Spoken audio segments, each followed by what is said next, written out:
ഓം ശരവണ ഭവ. എല്ലാവർക്കും കാർത്തികേയം യൂട്യൂബ് ചാനലിലേക്ക് സ്വാഗതം.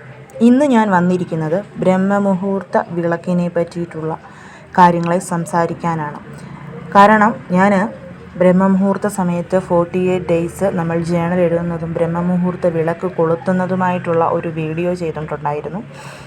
ആ വീഡിയോയ്ക്ക് കമൻറ്റ് ബോക്സിൽ ഒരുപാട് കമൻസ് വന്നിരുന്നു. ഞാൻ ഏറെക്കുറെ എല്ലാത്തിനും റിപ്ലൈ കൊടുത്തു. പക്ഷേ പിന്നെ ആയപ്പോൾ എനിക്ക് തന്നെ റിപ്ലൈ കൊടുക്കാൻ പറ്റാത്ത രീതിയിലുള്ള കമൻസ് വരാൻ തുടങ്ങി. പിന്നെ കുറേ നെഗറ്റീവ് കമൻസ് എന്ന് പറഞ്ഞാൽ ഞാൻ നെഗറ്റീവ് കമൻറ്റിനെ ഒട്ടും മൈൻഡ് ചെയ്യാത്തൊരു വ്യക്തിയാണ്. കാരണം സോഷ്യൽ മീഡിയ ആയതുകൊണ്ട് തന്നെ നമ്മൾ എന്തിട്ടാലും രണ്ട് തരത്തിൽ നമ്മളെ സപ്പോർട്ട് ചെയ്യാനും അതല്ല നമ്മൾ പറയുന്നത് തെറ്റാണെന്ന് പറയാനും ആൾക്കാരുണ്ടാവും എന്ന് എനിക്കറിയാം. പക്ഷേ ഇവിടെ അങ്ങനെയുമല്ല സംഭവം. ആ ഒരു കമൻസ് കണ്ടു കഴിഞ്ഞാൽ ബ്രഹ്മമുഹൂർത്ത വിളക്ക് ആദ്യമായിട്ട് കൊളുത്തുന്നവർക്ക് അത് കൊളുത്താനേ തോന്നില്ല. നമ്മളൊക്കെ ബ്രഹ്മമുഹൂർത്ത വിളക്ക് കൊളുത്തി അതിൻ്റെ ഫലം അനുഭവിച്ചിട്ടുള്ളത് കൊണ്ട് തന്നെ ആ രീതിയിലുള്ള നെഗറ്റീവ് കമൻസ് കണ്ടാൽ നമ്മൾ മൈൻഡ് ചെയ്യില്ല. പക്ഷേ ആദ്യമായിട്ട് ബ്രഹ്മമുഹൂർത്ത വിളക്ക് കൊളുത്താൻ പോകുന്നവരൊക്കെ അങ്ങനെ ഒരു കമൻറ്റ് സെക്ഷൻ കണ്ടു കഴിഞ്ഞാൽ തീർച്ചയായിട്ടും അവർ ചെയ്യേണ്ടാന്ന് തന്നെ വിചാരിക്കും. അപ്പം ആ കമൻസൊക്കെ ഞാൻ ഡിലീറ്റ് ചെയ്ത് കളഞ്ഞു.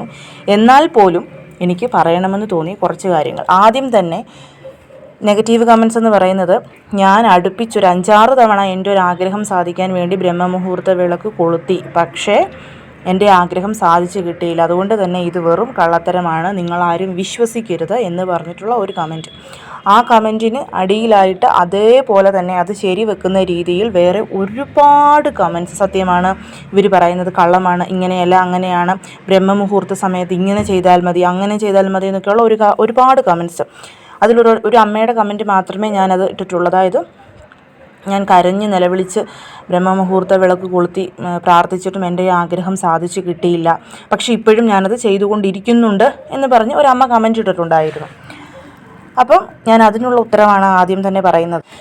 നിങ്ങൾ ഈ പറയുന്നത് പോലെ എനിക്കും ഒരു ഇത് പറയാനുണ്ട്. അതായത്, ഒരു 5 വർഷമായി ഞാൻ ഒരാഗ്രഹത്തിന് വേണ്ടി ചെയ്യാത്തതായിട്ട് ഇനി ഒന്നുമില്ല.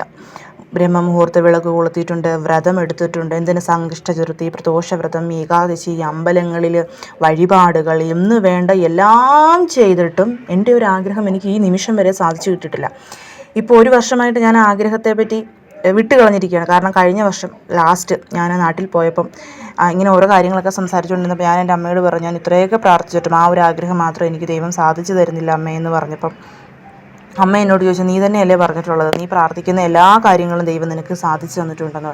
അപ്പോൾ ഈ ഒരു കാര്യം നിനക്ക് സാധിച്ച് തന്നിട്ടില്ല എന്നുണ്ടെങ്കിൽ അതിന് പിറകിൽ എന്തെങ്കിലും കാണും. അതായത്, എൻ്റെ വീട്ടിൽ കുഞ്ഞിലെ വിറകടുപ്പായിരുന്നു എൻ്റെ ചെറുപ്പത്തിൽ. അപ്പോൾ അമ്മ പറയുന്നത്, അമ്മ കറി വെച്ചുകൊണ്ടിരിക്കുമ്പം ഞാൻ ചെല്ലും, ഈ വിറകടുപ്പിൽ ഇതിങ്ങനെ കത്തുന്ന കാണുമ്പോൾ ആ വിറക് വലിച്ചെടുക്കാൻ വേണ്ടി ഞാൻ നോക്കും, ഞാനത് സമ്മതിക്കാതെ. അപ്പം അമ്മ അത് സമ്മതിക്കത്തില്ല. അപ്പോൾ ഞാൻ കിടന്ന് കരയും. അപ്പം ഞാൻ എന്ത് ചെയ്യും, അച്ഛൻ്റെ അടുത്ത് ചെല്ലും. കാരണം കൊച്ചിലേ മുതൽ ഇപ്പോൾ വരെ എൻ്റെ എന്ത് കാര്യത്തിനും കൂട്ടു നിൽക്കുന്ന അച്ഛനാണ്. അപ്പോൾ അച്ഛൻ്റെ അടുത്ത് ചെന്ന് ഞാൻ പരാതി പറഞ്ഞ് അച്ഛനോട് പറയുമ്പോൾ അച്ഛനും സമ്മതിക്കുകയില്ല. നിൻ്റെ എന്ത് ആഗ്രഹവും സാധിച്ചു തരുന്ന നിൻ്റെ അച്ഛൻ എന്തുകൊണ്ട് ആ വിറക് കൊള്ളി എടുക്കാൻ സമ്മതിക്കാത്തത്? അത് തീയാണ്, മേത്ത് കൊണ്ടാൽ പൊള്ളുമെന്നുള്ളത് അച്ഛനറിയാം. ഒരു പ്രാവശ്യം നീ അതിനു വേണ്ടി വഴക്കുണ്ടാക്കി കരഞ്ഞ് നിനക്ക് ശ്വാസം കിട്ടാത്ത രീതിയിൽ നീ കരഞ്ഞിട്ട് പോലും മറ്റൊരു രീതിയിൽ നിൻ്റെ ശ്രദ്ധ തിരിച്ചു വിടുകയല്ലാണ്ട് എനിക്ക് എൻ്റെ കൊച്ചിൻ്റെ കരച്ചിൽ നിന്നോട്ടെ എന്ന് പറഞ്ഞ് നിനക്ക് ഞാൻ ആ വിറക് കൊള്ളി തന്നോ? ഇല്ല. അതുപോലെ തന്നെയാണ് ദൈവവും. ആ ഒരു കാര്യത്തിന് പിന്നിൽ, നിനക്ക് അത് തരാത്തതിന് പിന്നിൽ എന്തെങ്കിലും ഒരു കാരണം കാണും. അതുകൊണ്ടാണ് നിനക്ക് തരാത്തത്. ചിലപ്പോൾ അത് കിട്ടിയാൽ നിൻ്റെ ജീവിതത്തിൽ എന്തെങ്കിലും ഒരു മോശം സംഭവം ഉണ്ടാകും, അതല്ലെന്നുണ്ടെങ്കിൽ നിനക്കതുകൊണ്ടൊരു ദോഷമുണ്ടാകുമെന്ന് വിചാരിച്ചിട്ടായിരിക്കും നീ അത്രയേറെ പ്രാർത്ഥിച്ചിട്ടും നിനക്ക് ആ ഒരു കാര്യം നടക്കാതെ പോകുന്നത്. അത് നീ ആദ്യം ചിന്തിക്കണം എന്ന് അമ്മ എന്നോട് പറഞ്ഞു. അതുകൊണ്ട് നീ അത് വിട്ടുകളയുക. അത് നിന്നിലേക്ക് വരാനുള്ളതാണെന്നുണ്ടെങ്കിൽ ഏതെങ്കിലും ഒരു സമയത്ത് ഈശ്വരൻ തന്നെ നിന്നിലോട്ടത് കൊണ്ടെത്തിച്ച് തരും എന്ന് അമ്മ പറഞ്ഞുകൊണ്ട് ഞാനിപ്പോൾ അതിനെപ്പറ്റി ചിന്തിക്കുന്നില്ല എന്നുള്ളത്. അത് വിഷമമുണ്ട്, കാരണം നടക്കുന്നില്ലല്ലോ എന്ന്. പക്ഷേ സാരമില്ല, ഞാനത് വിട്ട് കളഞ്ഞു. അതുപോലെ തന്നെ എനിക്ക് നിങ്ങളോടും പറയാനുള്ളത്, നിങ്ങൾ ഒരുപാട് പ്രാർത്ഥിച്ചിട്ടും ഒരു പ്രാർത്ഥനയ്ക്ക് ഫലം കിട്ടുന്നില്ല എന്നുണ്ടെങ്കിൽ അത് നിങ്ങളുടെ ജീവിതത്തിൽ അതുകൊണ്ടൊരു ഗുണമുണ്ടാവുക. ചിലപ്പോൾ നമുക്ക് പ്രതീക്ഷയായിരിക്കും നമുക്കതുകൊണ്ടൊരു ഗുണമുണ്ടാവുമെന്നുള്ളത്. പക്ഷേ എല്ലാം അറിയാവുന്ന ദൈവത്തിനറിയാം അതുകൊണ്ട് ഗുണമുണ്ടാകുമോ അതോ ദോഷമാണോ ഉണ്ടാകുന്നതെന്ന്. അതുകൊണ്ടാണ് ഈശ്വരൻ നമുക്ക് സാധിച്ചു തരാത്തത്. അങ്ങനെ ഒരു പോസിറ്റീവ് മൈൻഡോട് കൂടി എടുക്കുന്നതാണ് നല്ലത്. പിന്നെ നമ്മൾ വെറുതെ യാത്ര ചെയ്യുമ്പോൾ പോലും ഒരു അമ്പലം കണ്ടാൽ നമ്മളൊന്ന് തൊട്ട് മനസ്സിൽ തൊട്ടൊന്ന് പ്രാർത്ഥിക്കാറുണ്ട്. ആ പ്രാർത്ഥന പോലും ദൈവത്തിൻ്റെ കണക്ക് ബുക്കിൽ എഴുതി വെക്കും. നമ്മൾ സാധാരണ ചില മനുഷ്യന്മാർക്ക് കൊടുക്കുന്നത് പോലെ അല്ലത്. നമ്മുടെ ചുറ്റുമുള്ള എത്രയോ മനുഷ്യന്മാരെ സഹായിച്ചിട്ടുണ്ടല്ലേ, അവരൊക്കെ നമുക്ക് തിരിച്ച് വല്ലതും തന്നിട്ടുണ്ടോ? ആ മേടിക്കുമ്പോഴത്തെ നന്ദി അല്ലാതെ പിന്നെ അവർക്ക് നമ്മളോട് ചിലപ്പോൾ ദേഷ്യവും പകയും പുച്ഛമൊക്കെ ആയിരിക്കും. പക്ഷേ ഈശ്വരൻ അങ്ങനെയല്ല. നമ്മൾ ചെയ്യുന്ന ഒരു ദീപമാണ് കൊളുത്തുന്നതെങ്കിൽ പോലും, ഒരേ ഒരു നാമമാണ് ചൊല്ലുന്നതെങ്കിൽ പോലും അതെല്ലാം ഭഗവാന്റെ കണക്ക് പുസ്തകത്തിൽ എഴുതി വെച്ച് വേണ്ട സമയത്ത് നമുക്കതിനുള്ള ഉത്തരം തന്നിരിക്കും. കാരണം ചില സമയങ്ങളിൽ നമ്മൾ ചില കാര്യങ്ങൾ ചെയ്യുമ്പോൾ നമ്മൾ വിചാരിക്കും ഇത് വളരെ പാടാണ് നമുക്ക് ചെയ്യാനെന്ന്. പക്ഷേ നമ്മൾ കണ്ണടച്ച് തുറക്കുന്നതിന് മുമ്പ് ചിലപ്പോൾ ആ കാര്യം നമുക്ക് സാധിച്ചു കിട്ടും. നമുക്ക് തന്നെ അത്ഭുതം തോന്നും, ഇത് എത്ര പെട്ടെന്നാണ് നമുക്ക് സാധിച്ചു കിട്ടിയത് എന്നുള്ളത്. അപ്പം അതുപോലെയുള്ള ചില സന്ദർഭങ്ങളിൽ കണ്ണിൽ കൊള്ളാനുള്ളത് പുരുകത്ത് കൊണ്ടുപോയി എന്നൊക്കെ നമ്മൾ പറയത്തില്ലേ, അതൊക്കെ ദൈവം നമ്മൾ ചെയ്യുന്ന ഓരോ കാര്യങ്ങളും എഴുതി വെക്കുന്നത് കൊണ്ടാണ്. അപ്പം നമ്മുടെ ഏതൊരു പ്രാർത്ഥനയ്ക്കും നമുക്ക് ഫലമില്ലാതെ പോകില്ല. ഫിക്സഡ് ഡിപ്പോസിറ്റ് പോലെ ഇൻട്രസ്റ്റ് കൂടി അത് അവിടെ അങ്ങനെ കിടക്കും. ആ ഒരു സമയം, അതായത് ക്ലിയറായിട്ട് പറഞ്ഞു കഴിഞ്ഞാൽ പുരാണങ്ങളിലൊക്കെ പറയുന്ന പോലെ നമ്മുടെ കർമ്മഫലം, നമ്മുടെ ആ കർമ്മദോഷം എന്ന് തീരുന്നു ആ ഒരു സമയം മുതൽ നമ്മൾ ഭഗവാന് മുമ്പിൽ ചെയ്തിട്ടുള്ള ഓരോ കാര്യങ്ങൾക്കുമുള്ള ഉത്തരം ഭഗവാൻ നമുക്ക് തന്നുകൊണ്ടേയിരിക്കും. അതിന് ഒരു ദിവസം 2 ദിവസം ഒന്നും പോരാ. ചിലപ്പം വർഷങ്ങളോളം നമ്മൾ പ്രാർത്ഥിക്കേണ്ടതും പൂജ ചെയ്യേണ്ടതും വരും. കുറേ പേര് മെസ്സേജ് അയക്കാറുണ്ട്, ചേച്ചി പറയുന്ന എല്ലാ കാര്യങ്ങളും ചെയ്യാറുണ്ട്, പക്ഷേ എന്തുകൊണ്ടോ ഞങ്ങൾക്കൊന്നും ഫലം കിട്ടുന്നില്ല.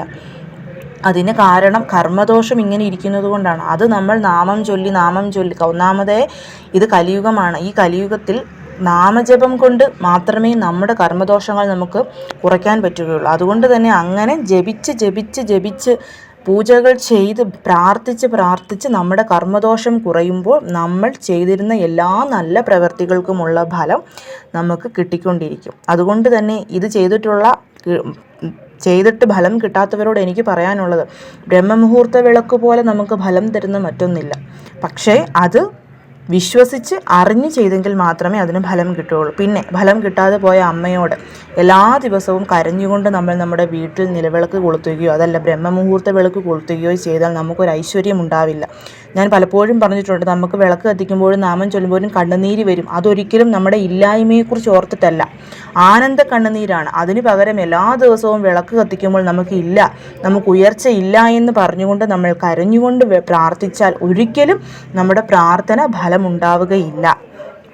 അതും മനസ്സിൽ വെക്കേണ്ട കാര്യമാണ്. ചിലപ്പോൾ അതിയായ സങ്കടം വരുമ്പോൾ നമ്മൾ കരയും, അതൊക്കെ ഒരു തവണയൊക്കെ. പക്ഷേ എല്ലാ ദിവസവും അത് റിപ്പീറ്റ് ചെയ്താൽ നമ്മൾക്ക് ഉയർച്ച ഉണ്ടാവില്ല എന്നുള്ളത് സത്യമാണ്. അപ്പം ആ ഒരു സംശയം തീർന്നു എന്ന് വിചാരിക്കുന്നു. കാരണം എന്നെ സംബന്ധിച്ചിടത്തോളം വർഷങ്ങളായിട്ട് ബ്രഹ്മമുഹൂർത്ത വിളക്ക് കൊളുത്തി അതിൻ്റെ ഫലം അനുഭവിച്ചിട്ടുള്ളൊരു വ്യക്തിയാണ് ഞാൻ മാത്രമല്ല, ഒരുപാട് പേരുണ്ടാവും ഈ വീഡിയോ കാണുന്നതെന്ന് എനിക്കറിയാം.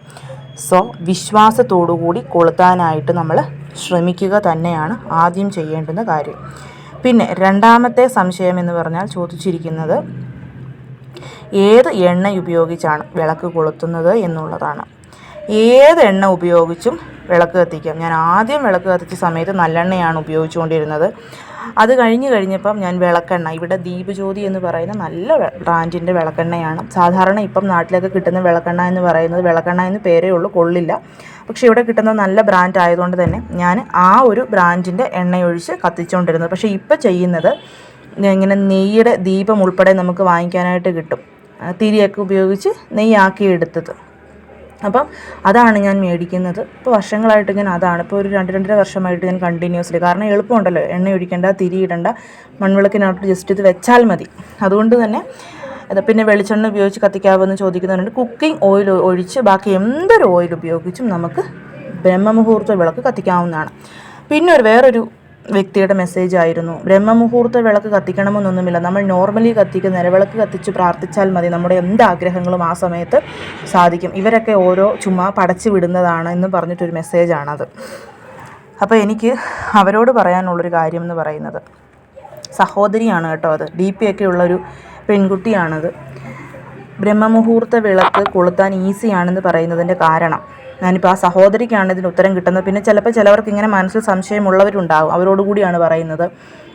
എല്ലാവർക്കും, അതായത് പ്രായമുള്ള അമ്മമാർക്കൊക്കെ ചിലപ്പോൾ അവരുടെ ആഗ്രഹങ്ങൾ മക്കൾക്ക് വേണ്ടിയിട്ടോ കൊച്ചുമക്കൾക്ക് വേണ്ടിയിട്ടോ അവരുടെ ആഗ്രഹങ്ങൾ സാധിക്കണം എന്നുണ്ടാകും. ഇപ്പോൾ തലേദിവസം അവർ നോൺ വെജ് ഒക്കെ കഴിച്ചിട്ട് കിടന്നതാണെന്നുണ്ടെങ്കിൽ നമ്മൾ അതിരാവിലെ എഴുന്നേറ്റ് കുളിച്ച് വിളക്ക് കത്തിക്കാൻ പറ്റിയെന്ന് വരില്ല. എനിക്ക് എത്രയോ ഫ്രണ്ട്സ് ഉണ്ടെന്നറിയാമോ സൈനറ്റൈസിൻ്റെ പ്രോബ്ലം ഉള്ളവർ. അവർക്ക് രാവിലെ എഴുന്നേറ്റ് മേല് പോലും കഴുകാൻ പറ്റാത്തവരാണ്. കാരണം മേലൊക്കെ കഴുകുക 2-3 ദിവസം അടുപ്പിച്ച് ചെയ്താൽ 4ാമത്തെ ദിവസം അവർക്ക് മൂക്കൊക്കെ അടഞ്ഞിട്ട് സംസാരം പോലും വരില്ല. അപ്പം അവരൊക്കെ നോൺ വെജ് കഴിച്ചിട്ടൊക്കെ കിടക്കുന്നവരായിരിക്കും. അപ്പോൾ അങ്ങനെ വരുമ്പം ഈ ബ്രഹ്മമുഹൂർത്ത വിളക്ക് എന്ന് പറയുന്നത് പീരിയഡ് സമയത്തും പുലവാലായ്മ സമയത്തും ഒഴിച്ച് നമ്മൾക്ക് വെളുപ്പിനെ എഴുന്നേറ്റ് കുളിക്കാതെ കാലും കൈയും മുഖവും മാത്രം കഴുകിയതിന് ശേഷം കത്തിക്കാൻ പറ്റുന്ന ഒന്നാണ്. നിവേദ്യം വെക്കേണ്ട, അതുപോലെ തന്നെ ദീപധൂപ ആരതികൾ ചെയ്യേണ്ട, പ്രാർത്ഥനകൾ ചെയ്യേണ്ട, ഒന്നും ചെയ്യേണ്ട. സോ ഈ ഒരു കാര്യം കൊണ്ടാണ് ഈ ബ്രഹ്മമുഹൂർത്ത വിളക്കിന് ഇത്രമാത്രം പ്രാധാന്യം വന്നത്. പിന്നെ ഈ നിലവിളക്ക് കൊളുത്തുന്നത് നമ്മുടെ ആഗ്രഹങ്ങൾ സാധിച്ചു കിട്ടും. അതുപോലെ തന്നെ നമുക്ക് വീട്ടിൽ ഐശ്വര്യമുണ്ടാകും. അതുപോലെ തന്നെയാണ് ഈ ബ്രഹ്മമുഹൂർത്ത വിളക്കും. ബ്രഹ്മമുഹൂർത്ത വിളക്ക് കൊളുത്തിയിട്ടുള്ള എല്ലാവർക്കും അറിയാം ആഗ്രഹങ്ങൾ സാധിക്കുക എന്നത് മാത്രമല്ല, അവർക്ക് അവരുടെ ലൈഫിൽ ഒരു പോസിറ്റീവ് ചേഞ്ച് വന്നിട്ടുണ്ടായിരിക്കും. അവരുടെ വീട്ടിൽ മംഗളകാര്യങ്ങൾ നടന്നിട്ടുണ്ടായിരിക്കും. അപ്പോൾ അതുകൊണ്ട് ബ്രഹ്മമുഹൂർത്ത വിളക്കിനെ വില കുറച്ച് കാണേണ്ട കാര്യം ഇവിടെ ഇല്ല. അടുത്ത ഒരു കമൻറ്റ് എന്ന് പറയുന്നത് സ്റ്റീൽ പാത്രം വെച്ച് ബ്രഹ്മമുഹൂർത്ത വിളക്ക് കൊളുത്താമോ ഇല്ല എന്നതുകൊണ്ടാണ്, അതോ വെറുതെ 5 വിളക്കുകൾ വെച്ച് കൊളുത്തിയാൽ മതിയോ എന്നുള്ളതാണ്. നമ്മൾ നോർമലി പൂജകൾക്ക് സ്റ്റീൽ പാത്രം ഉപയോഗിക്കാറില്ല. കാരണം രാഹുവിൻ്റെ ഒരു കേന്ദ്രമാണ് ഈ സ്റ്റീൽ എന്നുള്ളത് കൊണ്ടാണ് നമ്മൾ സ്റ്റീൽ പാത്രം ഉപയോഗിക്കാത്തത്. പിന്നെ നിങ്ങളുടെ കയ്യിൽ ഒരു നിവൃത്തിയും ഇല്ല എന്നുണ്ടെങ്കിൽ നിങ്ങൾക്ക് സ്റ്റീൽ പാത്രം എടുക്കാം. കാരണം എന്നും വാഴയിലയൊക്കെ മുറിച്ച് വെച്ച് കത്തിക്കുക എന്ന് പറയുന്നത് ഇച്ചിരി ബുദ്ധിമുട്ടാണ്.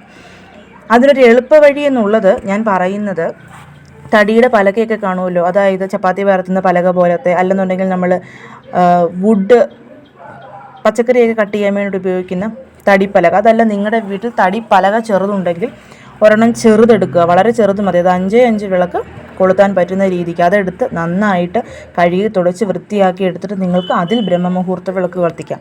തീർച്ചയായിട്ടും ഈ 48 ദിവസത്തിനുള്ളിൽ നിങ്ങൾക്കൊരു ബ്രാസിൻ്റെ പ്ലേറ്റ് വാങ്ങിക്കാൻ പറ്റുക തന്നെ ചെയ്യും. കാര്യത്തിൽ ഒരു മാറ്റവുമില്ല. അപ്പം ആ ഒരു സംശയം തീർന്നു എന്ന് വിചാരിക്കുന്നു. പിന്നെ ചോദിച്ചൊരു സംശയം, 3 തിരിയിട്ടാൽ പോരെ, 5 എണ്ണം ഇടണോ? നിലവിളക്ക് തന്നെ കത്തിച്ചാൽ പോരെ? അതായത് നിലവിളക്കിൽ എണ്ണയൊഴിച്ച് 5 തിരി കത്തിച്ചാൽ പോരെ, പ്രത്യേകിച്ച് വേറെ വേണോ? അതുപോലെ തന്നെ മൺവിളക്ക് വേണോ, വേറെ എടുക്കാമോ? അങ്ങനെയൊക്കെയുള്ള കുറേ സംശയങ്ങളുണ്ടായിരുന്നു. ഇതെല്ലാം കൂടെ ഒന്നിച്ച് ഞാൻ പറയാം.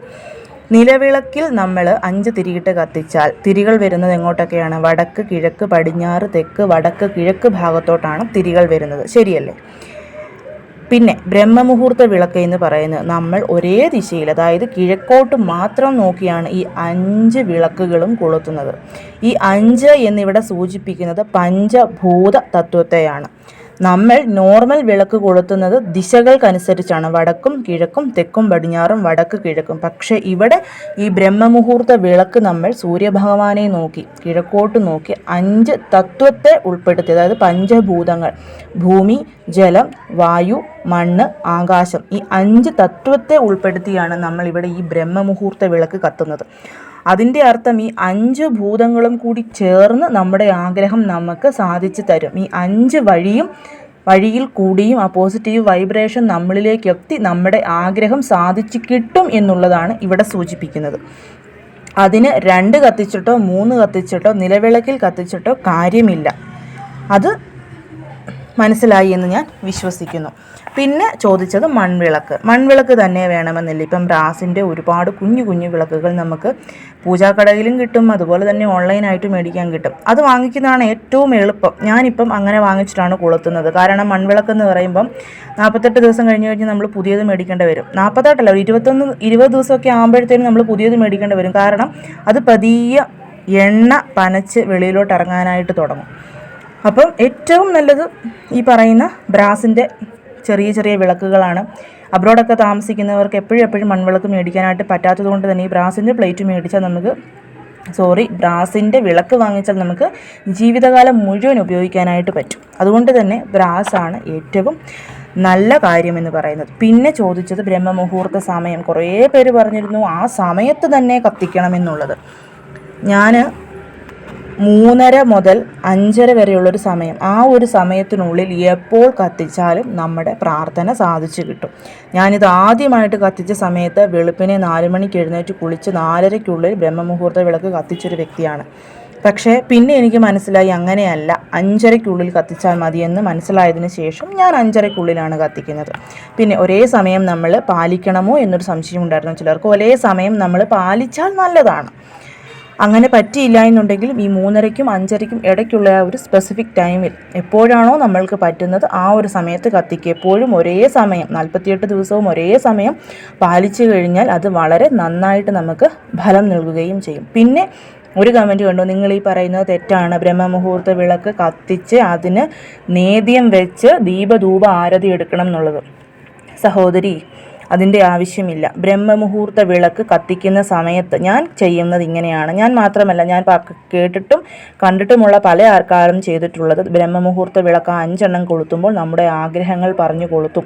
അതിനപ്പുറത്തേക്ക് ആരും തന്നെ അതിന് നേദ്യം വെക്കുന്നതോ അതിന് മുമ്പിലിരുന്ന് മന്ത്രങ്ങൾ ജപിക്കുന്നതോ ദീപധൂപ ആരതി എടുക്കുന്നതോ പറയുന്നതും ഞാൻ കേട്ടിട്ടില്ല, ചെയ്യുന്നതും ഞാൻ കണ്ടിട്ടില്ല. ഇനി ഈ കമൻ്റ് ഇട്ട വ്യക്തി അത് ചെയ്യുന്നുണ്ടെങ്കിൽ ചെയ്തോട്ടെ, പക്ഷേ അതിൻ്റെ യാതൊരു ആവശ്യവും ഇല്ല എന്നുള്ളത് എൻ്റെ സബ്സ്ക്രൈബേഴ്സിനോട് ഞാൻ വീണ്ടും പറയുകയാണ്. പിന്നെ കുറേ പേരുടെ സംശയമായിരുന്നു, പൂ വെക്കണം നിർബന്ധമാണോ ചേച്ചി, മഞ്ഞൾ കുങ്കുമം വെക്കണം നിർബന്ധമാണോ ചേച്ചി. ഒരു നിർബന്ധവുമില്ല.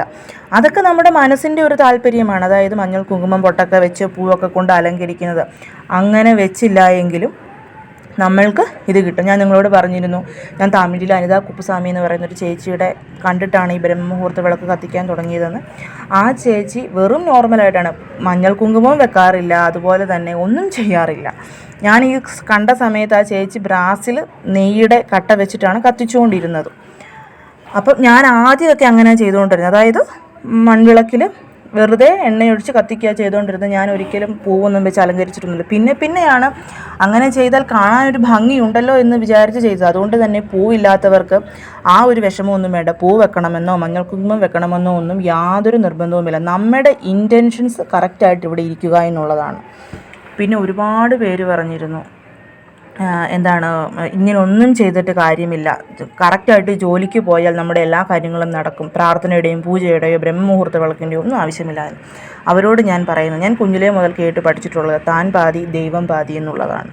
അതായത് നമ്മൾ ചെയ്യേണ്ടുന്ന ഡ്യൂട്ടി നമ്മൾ ചെയ്യുക, ബാക്കി നമുക്ക് ദൈവം തരും എന്നുള്ളതാണ്. അതല്ലാതെ നമ്മൾ കഷ്ടപ്പെട്ടിട്ട് മാത്രം കാര്യമില്ല. ഞാൻ ഉദാഹരണം ചോദിക്കുകയാണ്. എത്രയോ ആൾക്കാരുണ്ട് കയ്യിൽ കാശിൻ്റെ മുകളിൽ കിടന്നുറങ്ങിയിട്ടും കുഞ്ഞുങ്ങളുണ്ടാവാത്തവർ, കല്യാണം നടക്കാത്തവരൊക്കെ. അതിൻ്റെ കാരണം എന്താണ്? അവരെ കൊണ്ട് സാധിക്കാത്തത് കൊണ്ടാണോ? അത് അല്ല.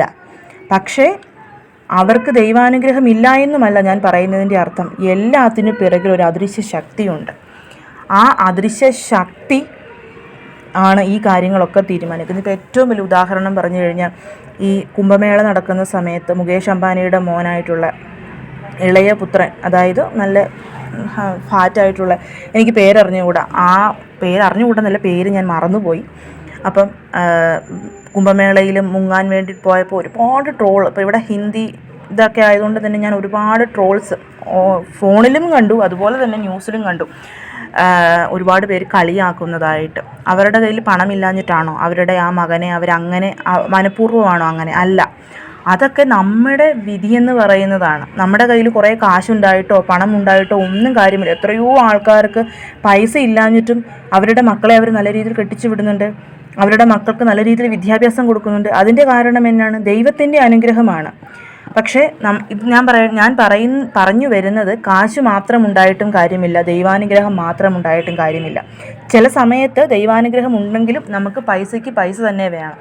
പക്ഷേ ചില സ്ഥലത്ത് പൈസയുടെ ആവശ്യമില്ല, ദൈവാനുഗ്രഹം മാത്രം നമുക്ക് മതിയാവും. അതുകൊണ്ട് തന്നെ ഞാൻ ഈ രണ്ടിലും വിശ്വസിക്കുന്ന വ്യക്തിയാണ്. നമ്മൾ പ്രാർത്ഥിക്കുന്നതിനോടൊപ്പം തന്നെ നമ്മുടെ ആഗ്രഹത്തിലോട്ട് എത്താൻ നമ്മളും കൂടി മനസ്സറിഞ്ഞ് പ്രയത്നിച്ചാൽ തീർച്ചയായും നമ്മൾക്ക് 100% വിജയമുണ്ടാകും. അവിടെ നമ്മൾ ദൈവത്തിന് എന്തിനാണ് പ്രാർത്ഥിക്കുന്നത്? നമ്മൾ പോകുന്ന ആ പ്രവൃത്തിയിൽ തടസ്സമുണ്ടാകാതെ വിജയമേർപ്പെടാൻ, നമ്മൾക്ക് പാതി വഴിയിൽ കാലിടറി താഴെ വീഴാതിരിക്കാൻ, അതിനായിട്ടാണ് നമ്മൾ ഈശ്വരനെ പ്രാർത്ഥിക്കുന്നത്. സോ ഞാൻ ഈ പറഞ്ഞ കാര്യങ്ങളെല്ലാം എല്ലാവർക്കും മനസ്സിലായി എന്ന് വിചാരിക്കുന്നു. ബ്രഹ്മമുഹൂർത്ത വിളക്കിൻ്റെ കാര്യവും ഞാൻ നിങ്ങളോട് പറഞ്ഞത് നിങ്ങൾക്ക് മനസ്സിലായിട്ടുണ്ടെന്ന് തന്നെയാണ് എൻ്റെ വിശ്വാസം. അപ്പം ഇന്നത്തെ വീഡിയോ ഇത്രയേ ഉള്ളൂ. ഇനിയും ബ്രഹ്മമുഹൂർത്ത വിളക്കിനെ കുറിച്ച് എന്തെങ്കിലും സംശയമുണ്ട് എന്നുണ്ടെങ്കിൽ കമൻ്റ് ഇട്ടാൽ മതി. എന്നെക്കൊണ്ട് പറ്റുന്നതാണെന്നുണ്ടെങ്കിൽ ഞാൻ പറഞ്ഞു തരാം, അല്ലെങ്കിൽ ഇതുപോലെ വീഡിയോ ചെയ്യാം. പ്ലേലിസ്റ്റിൽ ബ്രഹ്മമുഹൂർത്ത വിളക്ക് കൊളുത്തേണ്ടത് എങ്ങനെയാണെന്ന് ഞാൻ ഓൾറെഡി സേവ് ചെയ്ത് വെച്ചിട്ടുണ്ട്. പ്ലേലിസ്റ്റിൽ പോയി നോക്കിയാൽ അത് കാണാവുന്നതാണ്. അതുമാത്രവുമല്ല, ഇതും ഞാൻ പ്ലേലിസ്റ്റിൽ വെച്ചിരിക്കാം. അപ്പം നിങ്ങൾക്ക് പോയി കണ്ടാൽ മതി. ബ്രഹ്മമുഹൂർത്ത വിളക്കം തന്നെ ആയിരിക്കും പ്ലേലിസ്റ്റിൽ ഞാൻ ഇട്ടിരിക്കുന്ന നെയിം. അപ്പം എല്ലാവർക്കും എല്ലാം മനസ്സിലായി എന്ന് ഞാൻ വിശ്വസിക്കുന്നു. എല്ലാവരെയും ഭഗവാൻ മുരുകൻ അനുഗ്രഹിക്കട്ടെ. ഓം ശരവണ ഭവ.